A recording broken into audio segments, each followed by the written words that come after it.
ओम नमो भगवते वासुदेवाय। जय श्रीकृष्ण। राधे राधे। बंधुरा आज 14 सेप्टेम्बर 28 भाद्र शनिवार। आजकेर दिने हयतो अनेकेई पालन करछेन এই মাসের অন্যতম একাদশী ভগবান শ্রী হরিবিষ্ণুর পার্শ্ব পরিবর্তনী একাদশী। একাদশী তিথি শুরু হয়েছে গতকাল 13 সেপ্টেম্বর রাত 10:30 থেকে, যা থাকবে আজ 14 সেপ্টেম্বর শনিবার রাত 8:41 পর্যন্ত। তাই উদয়া তিথি মেনে একাদশী আজকে শনিবার দিনই পালন করতে হবে। আপনারা হয়তো জানেন, আষাঢ় মাসের শয়ন একাদশীতে ভগবান বিষ্ণু ক্ষীরসাগরে যোগনিদ্রায় যান এবং তিনি নিদ্রা থেকে জাগরিত হন কার্তিক মাসের শুক্লপক্ষের একাদশী তিথিতে। ভাদ্র মাসের শুক্লপক্ষের একাদশীতে অনন্ত শয্যায় শায়িত ভগবান বিষ্ণু বাম দিক থেকে ডান দিকে পার্শ্ব পরিবর্তন করেন। যেহেতু আজকের একাদশীর দিন তিনি দিক পরিবর্তন করেন, তাই একে পরিবর্তনী বা পার্শ্ব পরিবর্তনী বলে অভিহিত করা হয়েছে। এই দিন ভগবান বিষ্ণুর পঞ্চম অবতার বামন দেবের পূজা করা হয়, তাই একে বামন একাদশীও বলা হয়ে থাকে। এই একাদশীর ব্রত পালন করলে বাজপেয় যজ্ঞের সমান ফল লাভ হয়। এই একাদশী অত্যন্ত মহত্বপূর্ণ ও শুভ ফল প্রদানকারী। এমনকি এই ব্রত যদি কোনো কারণে আপনি পালন করতে নাও পারেন, শুধুমাত্র এই ব্রত কথাটি শ্রবণ করলেও ব্রতের পূর্ণ ফল লাভ হয়। তার সাথে আজ সন্ধ্যায় ভগবান শ্রী হরিবিষ্ণু এবং মা লক্ষ্মীর উদ্দেশ্যে একটি প্রদীপ অবশ্যই প্রজ্বলন করবেন। এই ভিডিওতে আমরা শ্রবণ করব পরিবর্তনী একাদশীর ব্রত কথা এবং ভিডিও শেষে আমরা জানব আগামীকাল পারণ ক্রিয়া কখন এবং কিভাবে সম্পন্ন করতে হবে। শুরু করছি পদ্মা তথা পার্শ্ব পরিবর্তনী একাদশীর ব্রত কথা। জয় শ্রীকৃষ্ণ। রাধে রাধে। ব্রহ্ম বৈবর্ত পুরাণে ভাদ্র মাসের শুক্লপক্ষের পার্শ্ব একাদশী মাহাত্ম্য যুধিষ্ঠির শ্রীকৃষ্ণ সংবাদে বর্ণনা করা হয়েছে। যুধিষ্ঠির মহারাজ জিজ্ঞাসা করলেন, হে শ্রীকৃষ্ণ, ভাদ্র মাসের শুক্লপক্ষের একাদশীর নাম কি, এই ব্রত পালনের বিধি কি এবং এই ব্রত পালন করলে কিরূপ পুণ্য ফল লাভ হয়? উত্তরে শ্রীকৃষ্ণ বললেন, হে ধর্মরাজ যুধিষ্ঠির, মহাপুণ্য প্রদায়িনী, সমস্ত পাপ হারিণী এবং মুক্তিদায়িনী এই একাদশী বাজপেয় যজ্ঞের থেকেও বেশি ফল প্রদান করে থাকে। যে ব্যক্তি এই তিথিতে ভক্তি সহকারে ভগবান শ্রী বামন দেবের পূজা করেন, তিনি ত্রিলোকে পূজিত হন। পদ্মফুলে পদ্মলোচন শ্রীবিষ্ণুর অর্চনকারী বিষ্ণুলোক প্রাপ্ত হন। শায়িত ভগবান এই তিথিতে পার্শ্ব পরিবর্তন করেন, তাই এর নাম পার্শ্ব একাদশী বা পরিবর্তনী একাদশী। যুধিষ্ঠির মহারাজ বললেন, হে জনার্দন, আপনার এই সকল কথা শুনেও আমার সন্দেহ পূর্ণরূপে দূর হয়নি। হে দেব, আপনি কিভাবে শয়ন করেন, কিভাবেই বা পার্শ্ব পরিবর্তন করেন, আর চাতুর্মাস্য ব্রত পালনকারীর কি কর্তব্য এবং আপনার শয়নকালে লোকের কি করণীয়, এইসব বিষয়ে কৃপা করে আমার নিকট কীর্তন করুন। আর কেনই বা দৈত্যরাজ বলিকে বেঁধে রাখা হয়েছিল তা বর্ণনা করে আমার সকল সন্দেহ দূর করুন। শ্রীকৃষ্ণ বললেন, হে যুধিষ্ঠির, দৈত্যকুলে আবির্ভূত প্রহ্লাদ মহারাজের পৌত্র বলি আমার অতি প্রিয় ভক্ত ছিল। সে আমার সন্তুষ্টি বিধানের জন্য গো, ব্রাহ্মণ, পূজা ও যজ্ঞাদি ব্রত সম্পাদন করত। বলি একজন রাক্ষস রাজা হলেও তিনি পৃথিবী, স্বর্গ এবং মর্তলোক জয় করেছিলেন। অসুর হওয়া সত্ত্বেও তিনি ভগবান বিষ্ণুর একজন নিষ্ঠাবান অনুসারী ছিলেন। জনগণের প্রতি তার ভালোবাসা ও কল্যাণের জন্য তিনি সুপরিচিত ছিলেন। কিন্তু দেবতারা তার প্রতি অসন্তুষ্ট ছিল, কারণ তিনি দেবতাদের যুদ্ধে পরাজিত করেছিলেন। বলিকে স্বর্গরাজ্য থেকে বিতাড়ন করার প্রার্থনা নিয়ে ইন্দ্রসহ সমস্ত দেবতা আমার শরণাপন্ন হন। তাদের প্রার্থনায় আমি ব্রাহ্মণ বালকের বেশ ধরে বামন রূপে বলি মহারাজের যজ্ঞস্থলে গিয়ে উপস্থিত হলাম। তার কাছে আমি ত্রিপাদ ভূমিমাত্র প্রার্থনা করেছিলাম। সেই তুচ্ছ বস্তুর থেকেও আরও শ্রেষ্ঠ কিছু সে আমাকে দিতে চাইলেও আমি কেবল ত্রিপাদ ভূমি গ্রহণেই স্থির থাকলাম। দৈত্যগুরু শুক্রাচার্য আমার ভগবান রূপ জানতে পেরে বলি মহারাজকে ওই দান দিতে মানা করলেন, কিন্তু সত্যাশ্রয়ী বলি গুরুর নির্দেশ অমান্য করে আমাকে দান দিতে সংকল্প করল। তখন বামন তার শরীরের আকৃতি বহুগুণ বৃদ্ধি করলেন এবং তার প্রথম দুটি পদক্ষেপেই স্বর্গ ও পৃথিবীকে ঢেকে দিলেন।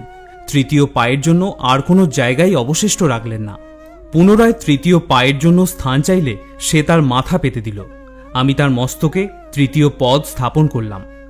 তার আচরণে সন্তুষ্ট হয়ে আমি সর্বদা তার কাছে বাস করার প্রতিশ্রুতি দিলাম। ভাদ্র শুক্লপক্ষিয়া একাদশীতে ভগবান শ্রী বামনদেবের এক মূর্তি বলি মহারাজের আশ্রমে স্থাপিত হয়। দ্বিতীয় মূর্তি ক্ষীরসাগরে অনন্ত দেবের কোলে শয়ন একাদশী থেকে উত্থান একাদশী পর্যন্ত 4 মাস শয়ন অবস্থায় থাকেন। এই 4 মাস যে ব্যক্তি নির্দিষ্ট নিয়ম, ব্রত বা জপ তপ ব্যতীত দিন যাপন করে, সেই মহামূর্খ ব্যক্তি জীবিত থাকলেও তাকে মৃত বলে জানবে। শ্রাবণ মাসের শাক, ভাদ্র মাসের দই, আশ্বিনে দুধ এবং কার্তিক মাসে মাসকলাই বর্জন করে এই 4 মাস ভগবান শ্রীকৃষ্ণের আরাধনা করতে হয়। প্রতিটি একাদশী ব্রত যথাযথভাবে পালন করতে হয়। অনন্ত শয্যায় শায়িত ভগবান পাশ পরিবর্তন করেন বলে এই একাদশী মহাপুণ্য ও সকল অভীষ্ট প্রদাতা। এই একাদশী ব্রত পালনে 1000 অশ্বমেধ যজ্ঞের ফল পাওয়া যায়। প্রচলিত ধারণা অনুযায়ী মূলত বিধবা ও ব্রাহ্মণরা এই ব্রত পালন করে থাকেন, তবে শাস্ত্রে তেমন কিছু নির্দিষ্ট করা নেই। যে কেউ শ্রীবিষ্ণুর স্মরণ নিয়ে এই ব্রত পালন করতে পারেন। মনে করা হয় একাদশী ব্রত পালন করলে যে কোনো দুর্ভোগের হাত থেকে রক্ষা করেন স্বয়ং নারায়ণ। মন্দিরে বিভিন্ন উপাচারের মাধ্যমে এই দিন নারায়ণ পূজার ব্যবস্থা করা হয়, তবে বাড়িতে সেই বিশাল আয়োজন সম্ভব নয়। তাই সাধারণ কিছু নিয়ম মানলেই একাদশী ব্রত পালন করা যেতে পারে। যে কোনো ব্রতের নিয়মই হল শুদ্ধাচারে কাটানো। শুধুমাত্র শুদ্ধ বস্ত্র পরিধান কিংবা অন্যান্য শুদ্ধাচার নয়, চিন্তাভাবনাও সঠিক পথে চালিত করতে হয় এই বিশেষ দিনগুলিতে।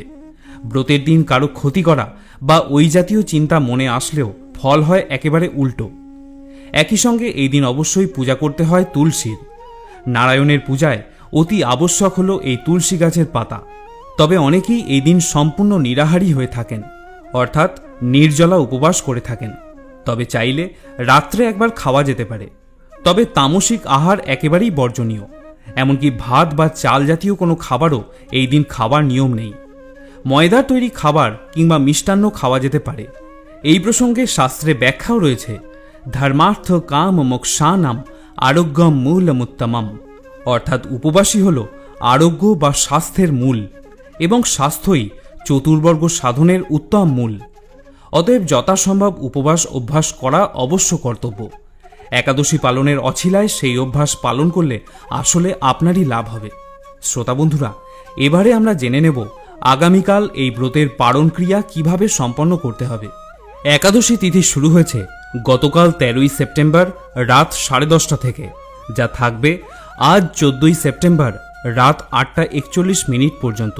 তাই উদয়া তিথি মেনে আজকের দিনে শনিবার দিনই এই একাদশী ব্রত পালন করতে হবে এবং পালন ক্রিয়া সম্পন্ন করতে হবে আগামীকাল রবিবার সকাল 5:44 থেকে সকাল 9:50 মধ্যে।